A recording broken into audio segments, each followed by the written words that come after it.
नमस्कार भक्तों। आज हम लेकर आए हैं साईं बाबा और स्वामी समर्थ से जुड़ी एक अद्भुत सच्ची घटना जिसने हमारे लोगों में विश्वास और भक्ति की ज्योति जलाई। यह कहानी है पंडित नामदेव जोशी नाम के एक भक्त की, जिसका जीवन एक ऐसी समस्या में फंस गया था जहां उसे बाहर निकलने का कोई रास्ता नहीं दिख रहा था।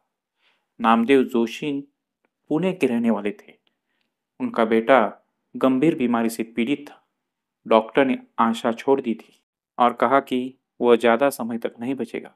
घर में मातम छा गया। नामदेव रोज रोते, भगवान से प्रार्थना करते, हे प्रभु, मेरे बच्चे को बचा लो। एक दिन उन्हें एक संत ने सलाह दी, अक्कलकोट में स्वामी समर्थ है, उनके चरणों में जाओ।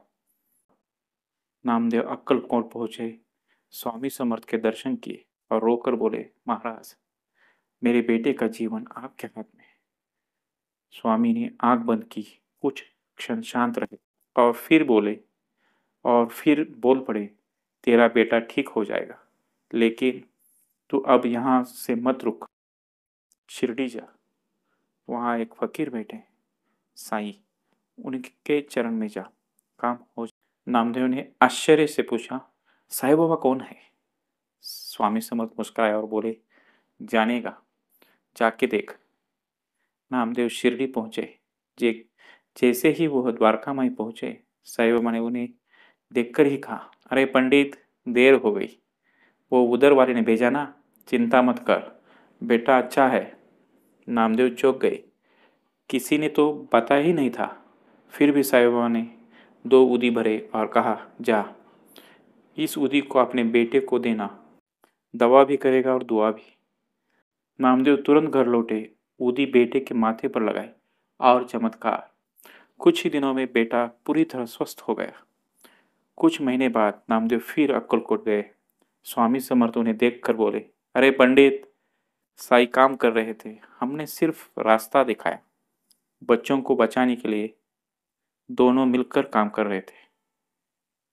नामदेव ने आंखों में आंसू लेकर प्रणाम किया और कहा, महाराज, आप दोनों एक ही शक्ति है। स्वामी समर्थ हंसकर बोले, शक्ति एक, रूप दो। इस कहानी का सार सिर्फ चमत्कार नहीं बल्कि चेतना का जागरण है। जब उस भक्त ने अपने मन में संदेह रखा, जब उसने सोचा कि कौन बड़ा, साईं बाबा या स्वामी समर्थ, तब उसका मन उलझ गया और भय और भ्रम ने उसे घेर लिया।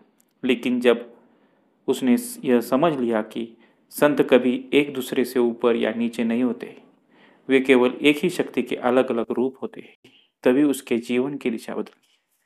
कहानी की सबसे बड़ी सीख यही है, ईश्वर को तुलना में नहीं, अनुभव में पाया जाता है।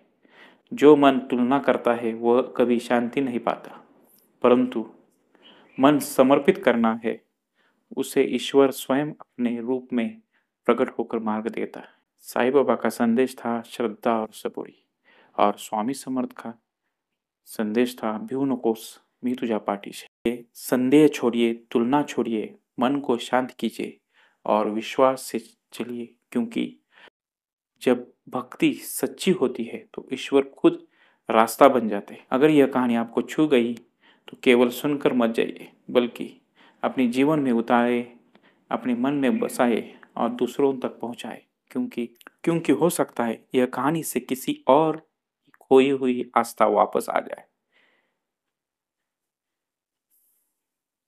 मित्रों, इस वीडियो को लाइक करें, शेयर करें, सब्सक्राइब करें और कमेंट में लिखिए, ओम साई राम, श्री स्वामी समर्थ।